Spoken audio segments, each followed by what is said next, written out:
Hello and welcome to the last video in the Sermon on the Mount series. سلام به ویدئوی آخری که در رابطه با درباره موضوع موعظه بالای هست خوش اومدید. In this last part of Jesus' sermon, he gives them a series of almost warnings. توی این بخش آخر موعظه عیسی بالای کوه در رابطه با بخشی می‌خونیم که بیشتر عیسی داره در رابطه یه سری هشدار میده. He's given them lots of teaching on the way they should act. عیسی تا الان توی این موعظه‌اش چیزای متفاوتی، تعالیم متفاوتی درباره کارهایی که باید انجام بدن و رفتارهاشون بهشون گفته.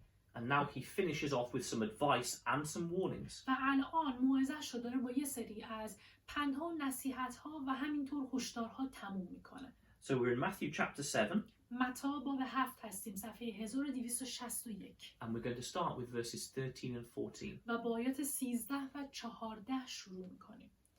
از در تنگ داخل شوید، زیرا فراخ است آن در و عریض است آن راه که به هلاکت منتهی می شود و داخل شوندگان به آن بسیارند.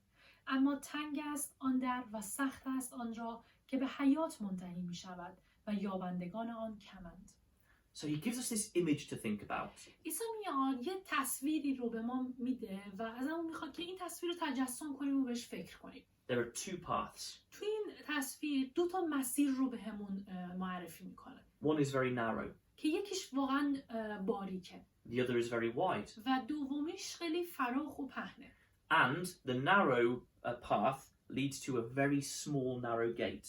و اون مسیر باریک به سمت یک در خیلی کوچیکی منتهی میشه. Whereas the wide path leads to a big gate. در صورتی که در اون مسیری که پهن‌تر هست به سمت یک در خیلی بزرگتر منتهی میشه. And he says lots of people choose the big path and the big gate because it's easier. خیلی میگه که خیلی ها اون مسیر فراخ و در بزرگتر رو انتخاب میکنن، خب چون از اونجا گذر کردن آسون تره براشون. If you saw this in real life, if you were trying to get in somewhere, we'd pretty much all choose the big gate and the big path. اگر توی زندگی عادی در نظر بگیرین هممون تقریبا اگه بخوایم از دوتا مسیر بریم مطمئنا هممون اون مسیر بزرگتر رو که آسونتر هست رو انتخاب میکنیم. Because the narrow path is harder to find and harder to stay on and then go through the narrow gate.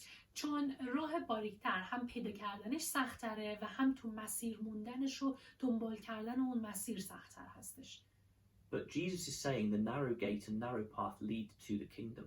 ولی عیسی داره اینجا به ما میگه که همون راه باریکی که سخت‌تره ما رو به پادشاهی میرسونه. It leads to life. و ما رو به زندگی میرسونه. It's the easy way, the wide path that leads to destruction. اون راه فراخ و بزرگتر که راه آسونتری هست ما رو به نابودی و به تباهی میرسونه. Jesus is saying all of these things I've just told you, the way you should act, the things you should do. عیسی داره میگه همه این چیزایی که تا حالا بهتون گفتم و بهتون تعلیم دادم، همه این چیزایی که در رابطه با اینکه چه چیزایی به زبون بیارید، چه کارهایی انجام بدید، It's not easy. همشون هیچ کدومشون آسون نیستن. The easy thing to do is live like everyone else does. آسون ترین کار اینه که بخواید مثل باقی آدما زندگی کنید. Look after yourself, ignore God's commands. و فقط حواسمون به خودمون باشه و فرامین خدا رو دیگه فراموش کنیم. And he says his disciples, they always choose the right way and it's always going to be harder. و میگه که شاگردان مسیح همیشه اون راه سخت رو انتخاب میکنن و همیشه شرایط براشون خب سخت‌تر پیش میره توی این مسیر. So it's a lesson for all of us as Jesus' disciples. پس این یک درسیه برای همه ماهایی که شاگرد مسیح هستیم.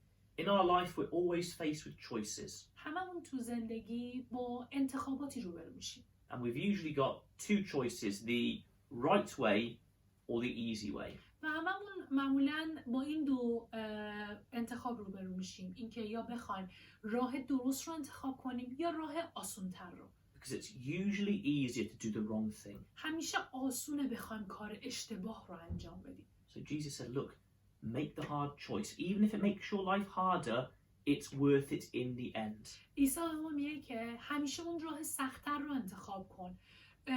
ممکنه انجام دادنش سخت باشه ولی ارزشش رو داره به خاطر اون پایان خوبی که در انتظارته. So remember, your whole life and every decision every day پس کل زندگیتون، کل انتخاباتی که تو هر روزه تو زندگیتون انجام میدین، always think, what would Jesus want me to do? همیشه تو هر موقعیتی و هر انتخابی با خودتون فکر کنید که عیسی ازمون میخواد تو اون موقعیت چیکار کنیم And choose that way. و بعد اون چیزی رو که فکر میکنیم عیسی ازمون میخواد رو انتخاب کنیم و اون مسیر رو پیش بریم. Now Jesus gives them a warning about false teachers. الان اینجا عیسی در ادامه داره بهشون یک هشداری در مورد معلمای دروغی میده. First of all, verse 15. آیه 15 رو میخونیم. از پیامبران دروغین برحذر باشید. آنان در لباس گوسفندان نزد شما میآیند، اما در باطن گرگان درندند. So he says to his disciples, look, there are going to be false teachers and false prophets trying to take you in their direction. پس داره بهشون میگه که همیشه انبیای دروغین و معلمای دروغینی هستن که شما رو به سمت اون مسیر اشتباه سوق میدن. And false teachers or false prophets always look good and harmless on the outside. و همیشه هم این معلمان و انبیای دروغین همشون تو ظاهر خیلی خوب و بی‌ضرر و خوب به چشم میان. He uses the example of a sheep, very harmless. و میاد گوسفند رو مثال میزنه که خیلی موجود بی‌ضرری هست و ضرری به کسی وارد نمیکنه. But he says on the inside, they are like wolves. They are very dangerous. و میگه همه اونها ظاهرشون مثل گوسفند هستش ولی درونشون مثل گرگه که خیلی درندن. So how do we know who is a false teacher, who is a true teacher? چجوری باید حالا متوجه بشیم که چه کسی یه معلم دروغیه یا چه کسی معلم درستی هستش؟ And Jesus tells us. عیسی بهمون جواب این سوال رو میگه. Verses 16 to 20. آیات 16 تا 20. آنها را از میوه هایشان خواهید شناخت. آیا انگور را از بوته خار و انجیر را از علف هرز میچینند؟ به همین سان هر درخت نیکو میوه نیکو میدهد، اما درخت بد میوه بد. درخت نیکو نمیتواند میوه بد بدهد و درخت بد نیز نمیتواند میوه نیکو آورد. هر درختی که میوه خوب ندهد بریده و در آتش افکنده میشود. بنابراین آنان را از میوه هایشان خواهید شناخت.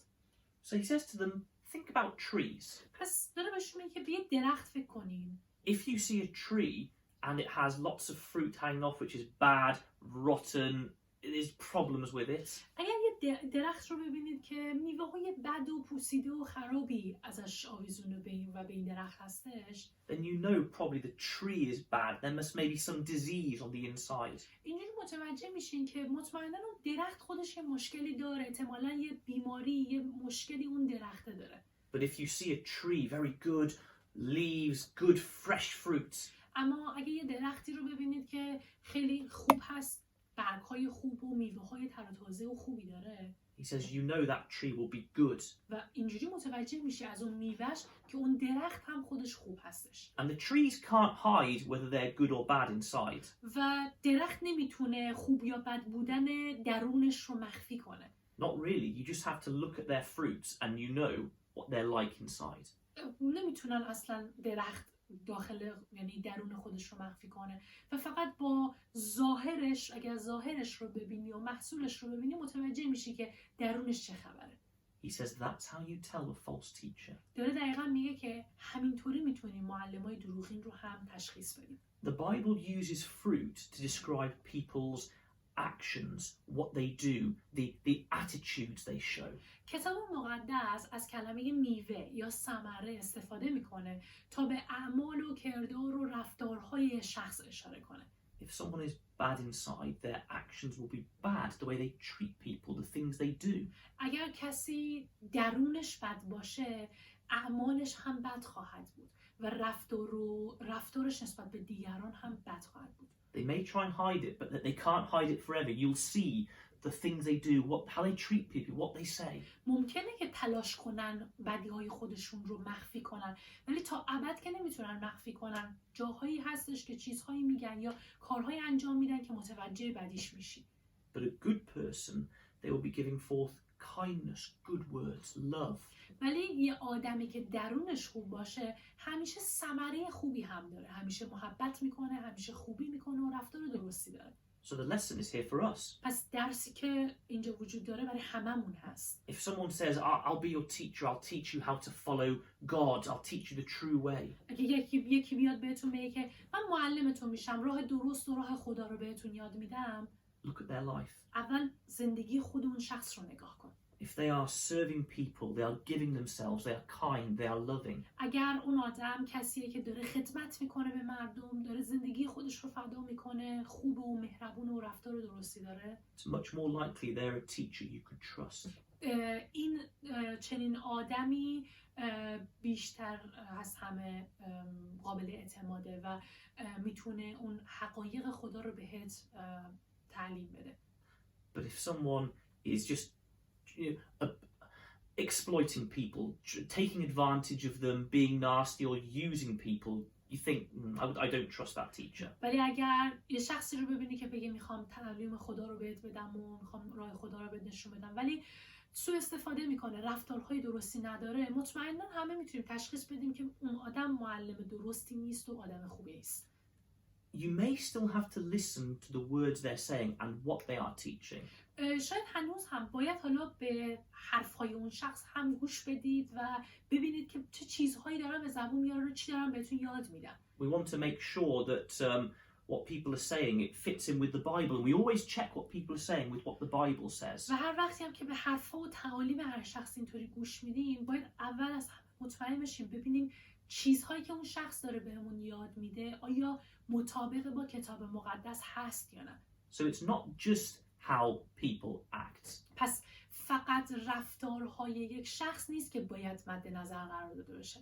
But the general principle is still that you should see how they act, because that will likely tell you what sort of good or bad teacher they are. و در عین حال اون تعالیمی هم که بهمون میده علاوه بر اعمالی که داره انجام میده تو زندگیش، تعالیمی هم که بهمون میده مهمه و باید نشون میده اون حرفهایی که طرف به زبون میاره آیا تو زندگیش داره خوب عمل میکنه یا نه. Now Jesus gives another warning. حالا در ادامه عیسی یه هشدار دیگه باز. And this is very serious warning. که این هشدار خیلی جدیه. Verses 21 to 23. آیه 21 تا 23. نه هر که مرا سرورم خطاب کند به پادشاهی آسمان راه یابد، بلکه تنها آن که اراده پدر مرا که در آسمان است به جا آورد. در آن روز بسیاری مرا خواهند گفت سرور ما، آیا به نام تو نبوت نکردیم؟ آیا به نام تو دیوها را بیرون نراندیم؟ آیا به نام تو معجزات بسیار انجام ندادیم؟ اما به آنها به صراحت خواهم گفت هرگز شما را نشناختم. از من دور شوید ای بدکاران. So he's talking about the last day when he judges everyone. اینجا عیسی داره درباره روز آخر، زمانی که داوری فرا میرسه و داره مردم رو داوری میکنه صحبت میکنه. And he says that there will be some people there who will be rejected and he will say, you go away from me. و داره میگه تو اون روز آدمایی هستن که رد میشن و عیسی بهشون میگه که از من دور بشید. These people aren't fake. و این آدم‌ها تقلبی نیستن. If you look, they are calling him Lord. اگه نگاه کنین عیسی رو سرور خودشون خطاب میکنن. And they've been doing lots of things for him. They said, we've prophesied, we've done all these things for you in your name. و اگر نگاه کنین میگه که کارهای زیادی هم دارن براش انجام میدن، چون دارن میگن که ما نبوت کردیم، برای این در نام تو کارهای زیادی انجام دادیم. But he says to these people, I never knew you. ولی عیسی بهشون میگه که من هیچ وقت رو نشناختم. In other words, they didn't do the will of God. و به عبارت دیگه این آدم‌ها اراده خدا رو به جا نیاوردن. So there are some people who believe they're following Jesus, but really they're not. پس آدمایی هستن که خودشون معتقدن ایمانداران و پیروان عیسی هستن ولی در حقیقت نیستن. It's a very serious thing to think about. این موضوع واقعا جدیه که باید همه بهش فکر کنیم. So how do we make sure we are not those people? چطوری مطمئن بشیم که ما جزء این دسته از آدما نیستیم؟ How do we make sure we are doing God's will and we truly, and Jesus knows us? چجوری مطمئن بشیم که داریم اراده خدا رو انجام میدیم و داریم مطابق با اراده خدا پیش میریم و عیسی هم از ما خوشنوده؟ That's why we are always trying to read more of the Bible, trying to pray more to God.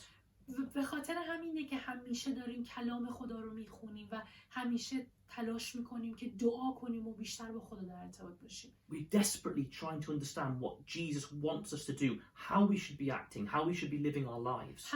همش تلاش داریم بخونیم، یاد بگیریم، ببینیم که عیسی و خدا از ما چی میخوان، چطور باید زندگی کنیم، چطور باید زندگیمون رو پیش ببریم و چه اعمالی انجام بدیم. And it's our responsibility to make sure we are doing that. و این مسئولیت ماست که باید مطمئن بشیم که این چیزهایی رو که فرامینی رو که به ما دارن میدن رو عملیشون میکنیم. So the lesson is for all of us to spend our time really reading our Bibles, really thinking about it, really praying. پس این درسی که اینجا وجود داره برای هممونه. هممون باید مطمئن بشیم که واقعا تمام تلاشمون رو برای خوندن کتاب مقدس میکنیم، درکش میکنیم، دعا میکنیم و این کارها رو عملی میکنیم. Talking to each other about it. و با همدیگه در موردش صحبت میکنیم. Going to classes to learn more about به it. کلاس‌های مختلف میریم تا بتونیم بیشتر و بیشتر یاد بگیریم. So we can make sure we really understand what God wants us to do. تا اینطوری مطمئن بشیم که اون چیزی رو که خدا از ما میخواد انجام بدیم رو کاملا درک کردیم. And finally, Jesus illustrates all of this with a little story. در نهایت عیسی میاد همه اینها رو با یه داستان کوچیک بهشون نشون میده. So let's read first of all verses 24 and 25. آیات 24 و 25 رو میخونیم. پس هر که این سخنان مرا بشنود و به آنها عمل کند همچون مرد دانایی است که خانه خود را بر سنگ بنا کرد.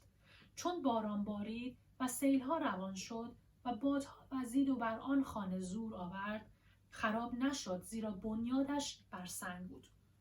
So he talked about someone building a house and it's good if they build it on a rock.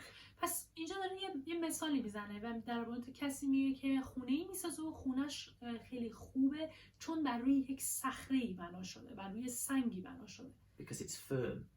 و ساختمون خوبیه چون محکمه و پی و بناش محکمه. It has good foundations. بنای اون ساختمون و پیش پی محکم و خوبیه. So if storms come, it will hold firm. و واسه همین اگر هم طوفان و هر چیزی که بیاد، طوفان بیاد یا بارون بیاد، ساختمون و بنا مشکلی براش پیش نمیاد. And he says, this represents someone who hears my words and does them. داره میگه که این مثال از این شخص داره کسی رو نشون میده که کلام من رو میشنوه و درکش میکنه و انجام میده. So what about someone who doesn't do what he hears? حالا اگر کسی چیزی رو که شنید انجامش نداد چی؟ So Jesus describes them in verses 26 and 27. عیسی مسیح میاد تو آیات 26 و 27 در مورد اون شخص میگه. اما هر که این سخنان من رو بشنود و به آنها عمل نکند همچون مرد نادانی است که خانه خود را بر شن بنا کرد. چون باران بارید و سیلاب‌ها روان شد و بادها وزید و بر آن خانه زور آورد، ویران شد و ویرانیش عظیم بود. So he says, imagine a person who builds their house on sand. میگه که یه شخصی رو تصور کنید که خونش رو شن میسازه. How stupid is that? چقدر احمقانه است ساختن چنین خونه‌ای. When there's rain and floods, the house is gone. وقتی بارون بیاد، طوفان بیاد، خونه هم نابود میشه. And we think, well, what idiot would build their house on sand? با خودمون فکر میکنیم که کدوم ابلهی خونش رو شن میسازه.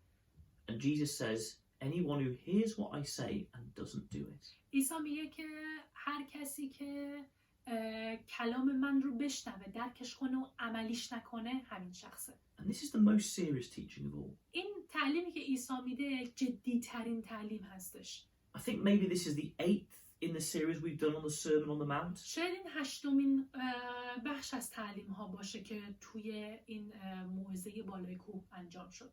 And we've covered lots of different teachings. که توی این 8 ویدیو تعالیم متفاوتی رو خوندیم. About how to live our lives, how to treat people. اینکه تعالیم متفاوتی در مورد اینکه چطور زندگی کنیم، چطور با مردم رفتار کنیم. What we do for God. چه کارهایی برای خدا انجام بدیم. We've heard it all now. همه اینا رو شنیدیم.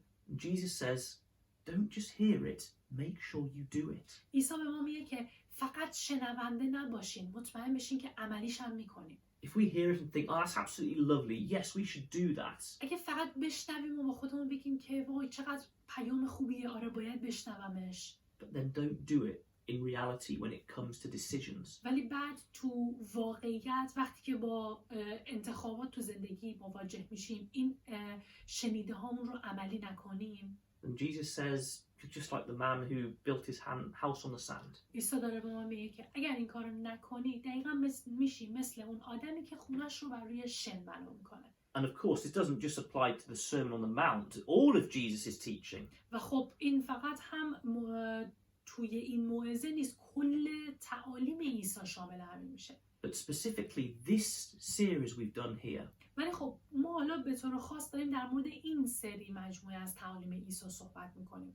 The exhortation to all of us is make sure we do what we've heard. پندی که میتونیم بگیریم، موعظه‌ای که اینجا برام وجود داره اینه که همه چیزهایی که از تعالیم عیسی میشنویم رو مطمئن بشیم که عملیش میکنیم. Really do it or we will just crash and we are not with Jesus at all. واقعا باید این کار رو انجام بدیم و اگر این کار رو نکنیم نابود میشیم، مثل اون بنایی میمونیم که نابود میشه و دیگه با عیسی نیستیم و عیسی ما رو ترک میکنه. And let's just finish with verses 28 to 29. بیاین آیات 28 تا 29 رو هم بخونیم که این موعظه رو تموم کنیم. چون عیسی این سخنان رو به پایان رسانید، مردم از تعلیم او در شگفت شده بودند، زیرا با اقتدار تعلیم میداد، نه مانند علمای دین ایشان. I think we saw this, we looked at this in the first video. توی ویدیوی اول در مورد این موضوع خونده بودیم. He taught them with authority. The crowd was amazed because he taught them with authority. انقدر عیسی با اقتدار باشون صحبت میکرد و بهشون تعلیم میداد که مردم همه شگفت زده شده بودن. He didn't teach them like their rabbis and teachers of the law did. و تعالیم عیسی مثل تعالیم اون اساتید و رهبرهای مذهبی اونها نبوده. These teachers of the law were very confusing. اون کسایی که تعالیم شریعت رو بهشون تعلیم میدادن، تعالیمشون خیلی گیج کننده بود. They had maybe some strange rules or interpretations which were hard to understand. قوانین عجیب داشتن، تعبیرهای سختی داشتن که درک کردنشون مشکل بود. And often they wouldn't really say something themselves. They'd say, Rabbi so-and-so says this or Rabbi so-and-so says that. و هیچی هم اغلب از خودشون نداشتن که بخوان بگن و تعلیمی از خودشون نداشتن، بلکه همش میگفتن که فلان استاد این رو گفت، این استاد این رو گفت و همش حرف این و اون رو نقل میکردن. So there was no real authority or direction for the people. پس در حقیقت هیچ اقتدار خاصی نداشتن معلم‌های مذهبیشون و مردم رو نمیتونستن به درستی رهبری کنن. But Jesus was very different. ولی عیسی خیلی متفاوت بود. He was simple, he was clear, he was direct. عیسی ساده حرف میزد، واضح بود حرفاش و خیلی مستقیم حرفاش رو میگفت. And he had authority. He said, I am telling you, this is what you have to do. و با اقتدار هم حرف میزد. بهشون میگفتش که من به شما میگم این اون کاریه که باید بکنی. And the people were amazed and they loved it. و مردم هم به خاطر تمامی این تعالیم مقتدرانه عیسی همه شگفت زده شده بودن و دوست داشتن تعالیمش رو. Jesus has been very clear with us in this sermon. عیسی توی این موعظه‌اش با ما هم خیلی واضح داره حرف میزنه. He doesn't leave room for us to say, well, maybe so-and-so says this or maybe that. جای بهونه اینا نذاشته برامون که با خودمون بگیم که شاید بتونم این رو انجام بدم، شاید بتونم اون کار رو انجام بدم. Jesus says, I have authority. I'm the son of God. عیسی به ما میگه که من اون اقتدار رو دارم. من پسر خدا هستم. I'm telling you these things and I really mean them. من دارم به تو این رو میگم و منظورم هم همینی که دارم بهت میگم. So please go and do them. پس لطفاً برو و انجامش بده. And that's what Jesus says to all of us. که این حرف رو عیسی مسیح به همه ماها میگه. So let's do that for our great teacher and Lord. پس بیان این کار رو برای بزرگترین معلمی که داریم و سرورمون انجام بدیم. Thank you. ممنون.